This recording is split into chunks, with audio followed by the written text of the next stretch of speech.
tipo man filmai? Taip. Jo, rūdas stipriausias. O, žiūrėk, pas tave rūdas.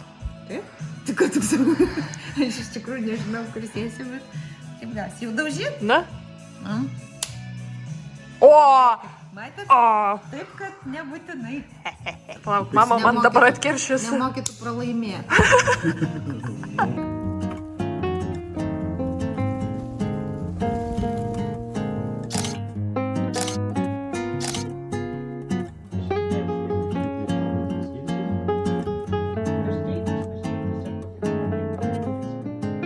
Well, gang, as per tradition, we have snow on Easter. Well, Easter, the second day of Easter was yesterday, but, yeah. Technically? Well, not technically. Fuck, what am I trying to say?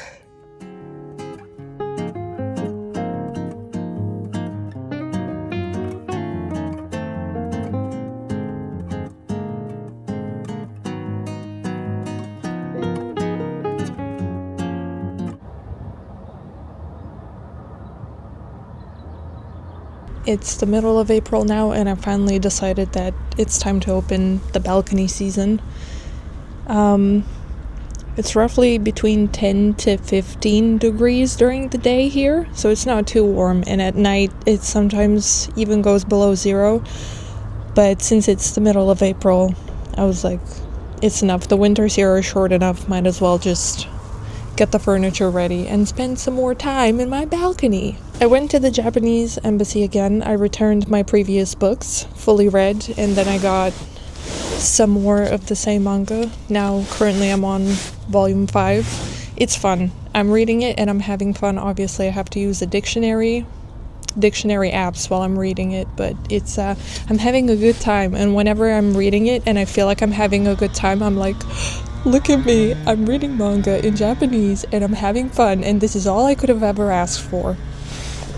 And then this time I finished my kabuki book, and this time I got a book on Japanese film, and it's currently, because I'm at the beginning, it's talking about the beginnings of Japanese film, and there were 2 very interesting things that I never knew. Oh, I see the pigeons flying around, it's so beautiful.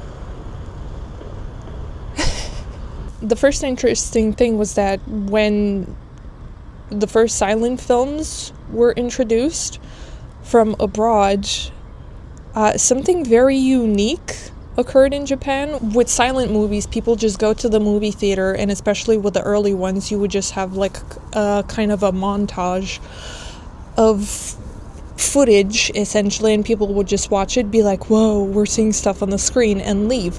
In Japan, they had a person who acted as a narrator, so the footage would be playing, and then a person would be talking over this footage and essentially creating a more or less coherent story. And then also with early Japanese films, when they started making films themselves, all the female roles were played by male actors. And it makes sense because in Japanese theater, all the female roles were played by male actors, but I never connected the dots that in the early films, the female characters would also be played by males. And there was a funny bit in this book where they talked about how when people started, instead of just having the camera stationed at one point and letting the action play out as it is, it being very static, when people started using close-ups, they realized that they cannot use close-ups with these male actors playing female characters, because the closer you get,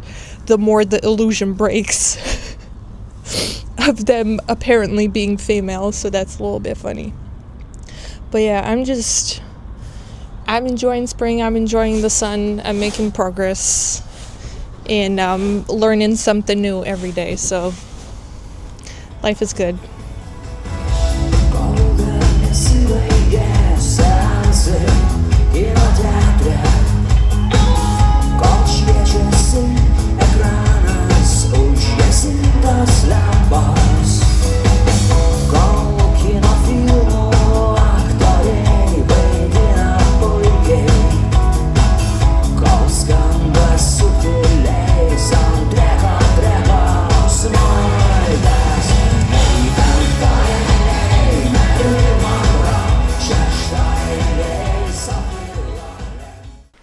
It's following me. Great. Epic. Awesome. I had a job interview last week that I wanted to talk about, and I think today I'm ready to talk about it. And I will talk about it while I, oh wait, if I squat down you can see, while I unpack my groceries. I had a job interview with a company that basically creates and helps other companies implement AI. This job interview felt extremely dystopian. And the reason for that was because they used AI during the job interview.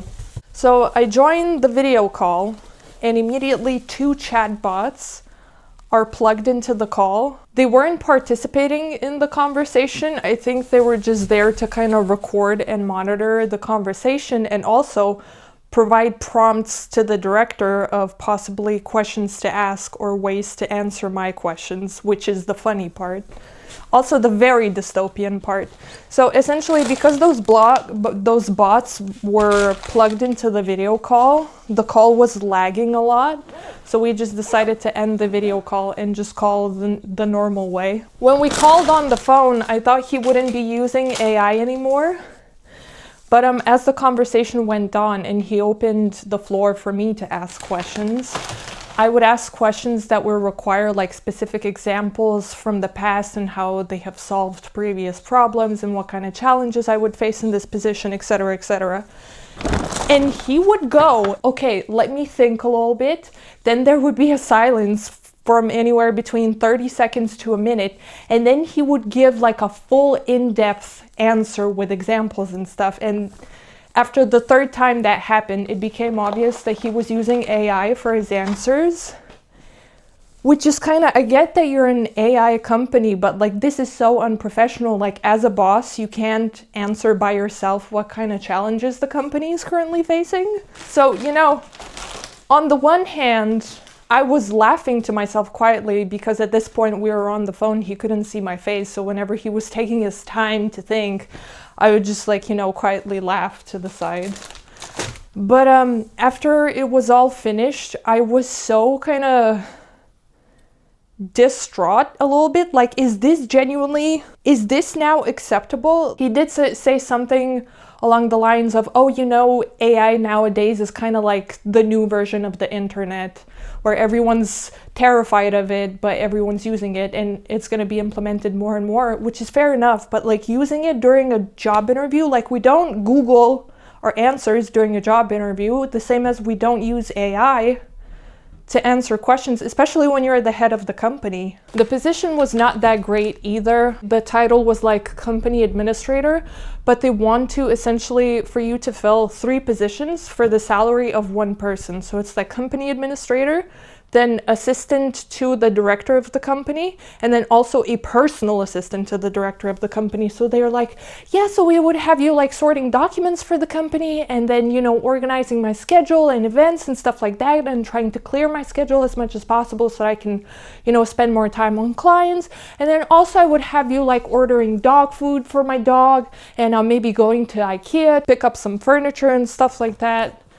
And I was like, oh, okay.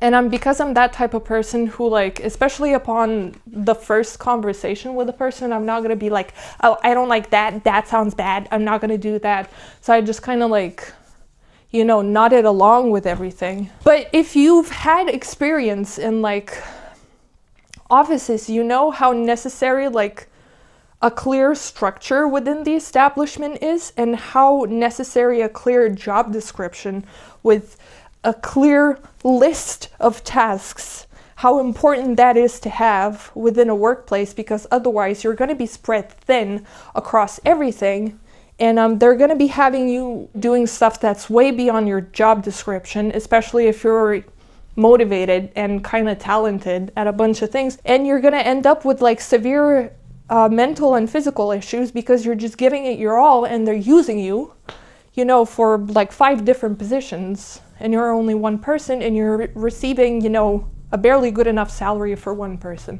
So anyways, I've been to a lot of, I'm just placing my groceries from the bag on the table here. That's all I'm doing. I'm not actually putting stuff in my pantry and fridge. I can't do things at the same time, apparently. Oh, I've been to a lot of job interviews, but this is a first. And because I've had like quite a few shitty jobs at this point, I just know exactly what kind of questions to ask during the job interview to kind of try to gauge how toxic they are. And this company did not pass at all. Once the conversation was going, I even mentioned, as I can understand, you're also implementing AI in your own workflows within the company, for example, even during this job interview.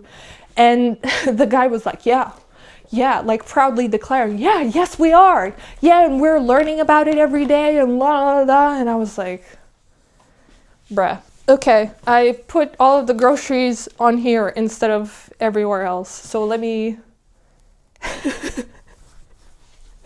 organize this. Jeez Louise. So yeah, the job hunt so far has not been going that well. I think I found only one job that I kind of was very interested in, but they didn't even breathe in my direction. I didn't hear anything back from them, so gotta let that one go. But the situation right now, being honest, it's not looking great. If I'm to treat this realistically, it's probably because it's great that I have 5 years of administration experience, but the fact that I studied film and TV production scares a lot of the more serious companies, I think. But I don't really want to work for, for an AI company, for a bank, for a serious office. I kind of want to still stay in the creative industries. And the creative industries don't respond either, so I don't know. I do want you to see what I'm doing. I'm gonna kneel. And I have 2 more months to find a job while I'm on benefits. And then if I don't, the employment agency, essentially, they're gonna start sending me whatever job offers that just have the word administrator in it. And if I refuse 3 job offers, they're gonna stop paying my benefits. If they have to terminate your benefits, then it becomes more difficult to get benefits the next time. So my plan is, if I don't find anything within the next 2 months, I will just get my permit to work freelance again and just not earn any money. Because if you get a permit, then you're not officially unemployed, even if you do not get any money. So I'm gonna get that. I'm gonna be paying for health insurance myself. But the good thing is that I will not have my benefits officially terminated. I'm just gonna become employed again. And by the way, I wash my fruit right before I eat them because that makes them last longer in the fruit bowl, so don't worry. I do wash them.